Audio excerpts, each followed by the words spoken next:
Distinguished panel, distinguished guests of the forum, I was prepared to talk on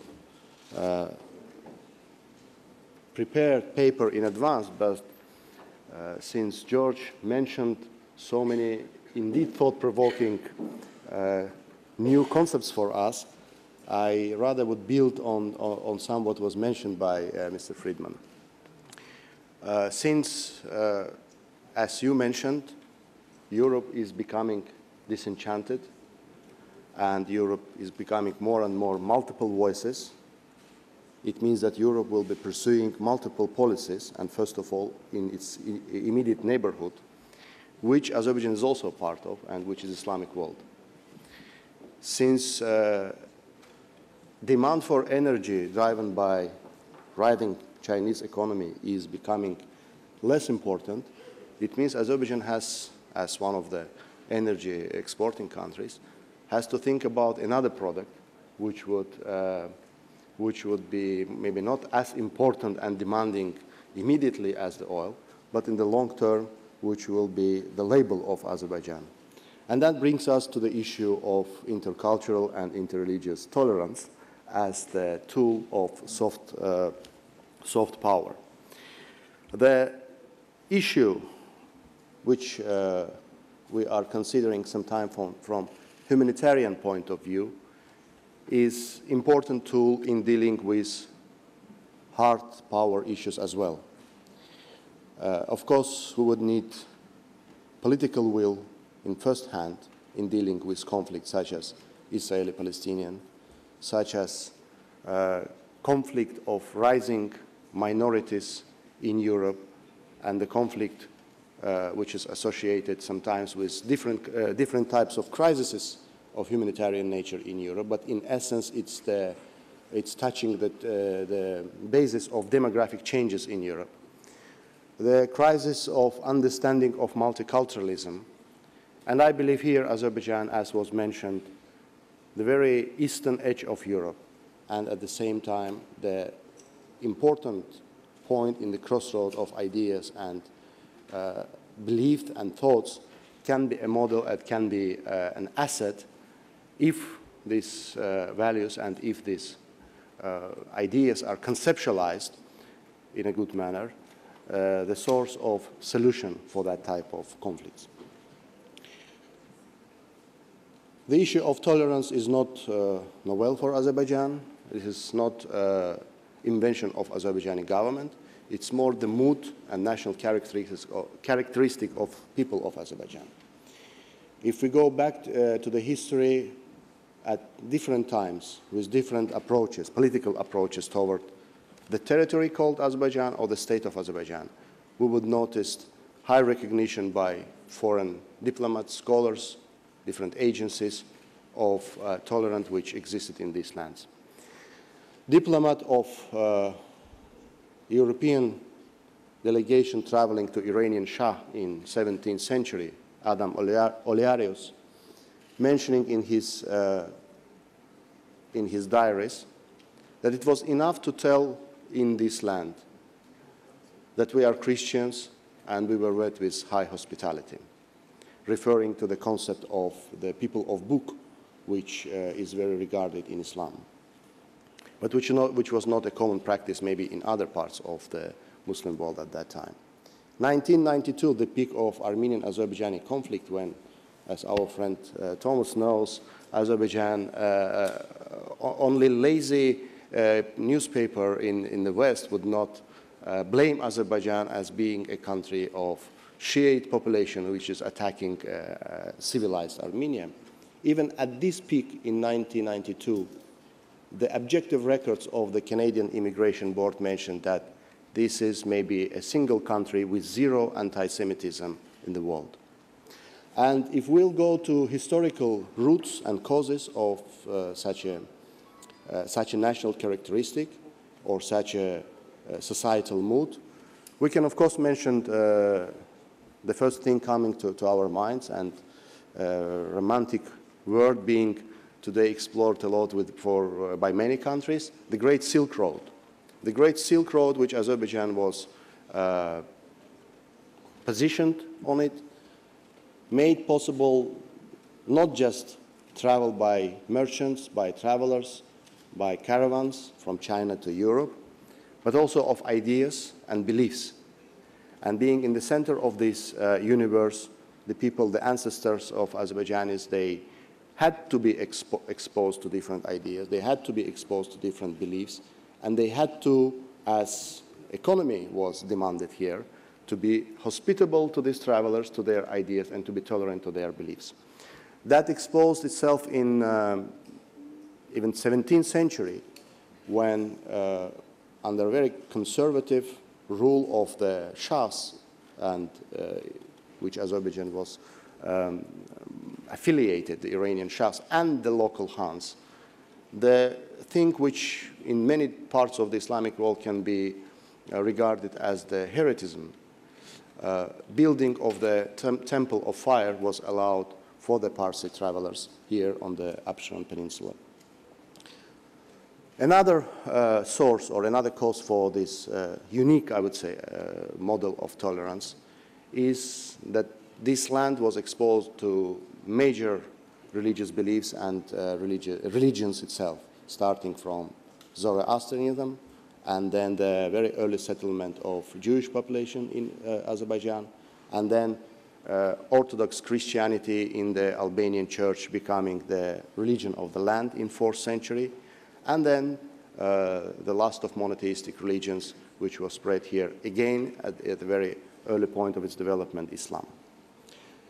Then the third cause I would mark is that both strands of the Islamic worldview, both sects, as it's maybe sometimes scientifically incorrect being referred to, Sufism and Shiism, developed in Azerbaijan through the way or through the concept of Sufism.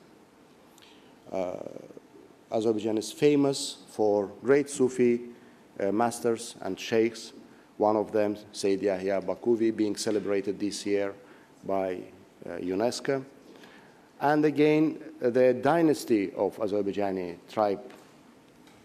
tribes, noblemen, Safavis, who ruled both Azerbaijan and Iran for many years, again started as the Sufi order. The Sufi worldview, which regards people of other religion and beliefs as people as brethren in humanity, of course contributed to development of tolerant and accommodating view toward others. So in practice, we can mark many facts, both from history and modern Azerbaijan, when people, not just on the level of concepts or on the level of pure academic approach, but in their daily life demonstrated this kind of attitude and this kind of tolerance toward others, both in times of peace and in times of war. Maybe the guests of this forum would visit the major places of worship in Azerbaijan. You would see for example, the central synagogue. And at the time of the Tsarist Russia, it was impossible to Jews living in the outskirts of the empire to build land for their places of worship. So this place was bought by Muslim merchants, Azerbaijani merchants, and then gifted to the Jewish community. The same with the Russian Orthodox Church. It happened twice within 100 years. The first renovation or the first contribution, financial contribution to its building was made by a famous Azerbaijani philanthropist and oil baron, I would say today, Haji Zainalabdin Tagiev. And then 100 years later, another Azerbaijani businessman contributed to renovation of this church. And I can count these facts from history and from current situation, when not just representatives of traditional religions, but also those who are regarded in some parts of the post-Soviet world as non-traditional religious denominations, and growing movement of different Oriental beliefs among them, is living side by side, being accommodated by the people and the state of Azerbaijan. And one of these examples is that state and government is providing financial support every year for different denominations, regardless their affiliation, just on base of the equal support for all faiths. How that can be of help in dealing with different crises based on intolerance and interfaith and intercommunal tensions. Azerbaijan is contributing a lot over this as well. You know, a famous platform of Intercultural Forum being held on biannual basis in Azerbaijan, where both community leaders, religious leaders, scholars from different countries coming and can sit in this atmosphere and deal with each other. The international organization I was head of for several years before becoming again a state employee, and organization which was initiated by the President of Azerbaijan, was the first among the OIC institutions which established dialogue with European Jewish organizations. The conference we had on fighting together Islamophobia, anti-Semitism, and churchophobia was co-organized by the OIC Youth Forum and World Jewish Organization. And that cooperation happened for the first time in the history of OIC. Recently, the State Committee announced the opening, and I believe in a couple of days there will be a formal opening of the National Tolerance Center, where we will be providing opportunities for scholars of international relations, scholars of history, scholars of philosophy, to come and study the history of interfaith relations in Azerbaijan, the history of tolerance, how it affected our relations with neighbors. One fact can be interesting for those scholars, that despite the ongoing occupation of Azerbaijani lands, which in the political part of this was presented very well by Mr. Novruz Mamedov, despite the 1 million refugees we still are hosting, Azerbaijani refugees and IDPs, which were ethnically cleansed from Armenia and Nagorno-Karabakh. Despite all of this fact, the symbol of the belief of Armenian people, Armenian church, is not only standing in the center of Baku and damaged, but was in fact renovated by within the program of Azerbaijani government to renovate major places of worship. And that's not easy decision to take, considering that a lot of people still bear memories of their loved ones killed during the Karabakh War. Others are, and others, it's 1 million, are still homeless because of this conflict. So to study this kind of phenomena, to study existence and governmental policies on promoting tolerance despite the revival of Islamic values. It's not that, as Lord Chesterfield once mentioned, that the tolerance is the belief of those without any beliefs. It's a strong affiliation to its Islamic past and present, and its cultural background in Azerbaijan. It's a revival of Islamic and Muslim values. It's a revival of Muslim communities. So this tolerance is not becoming despite or because of the giving up our own roots or our own cultural affiliation, but in parallel. And here again, the mood of society, the tradition of society, the characteristic of the people, and state and governmental policies are being very well placed together. So on these different platforms and within these different forums, I think it can be interesting for scholars of international relations, especially young scholars, to come and study this phenomenon, not just on the sample of Azerbaijan, but within the regional context, within inter-civilizational context. I believe that this is one of the tools, this is one of the products which Azerbaijan, if good marketed and promoted, can present in the world.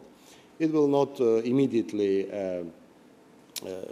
become the substitute for oil or gas, but at least one of the new avenues to contemplate, and I invite especially those of the colleagues who are working with the humanitarian aspects of international relations to think about it, and we are ready to cooperate.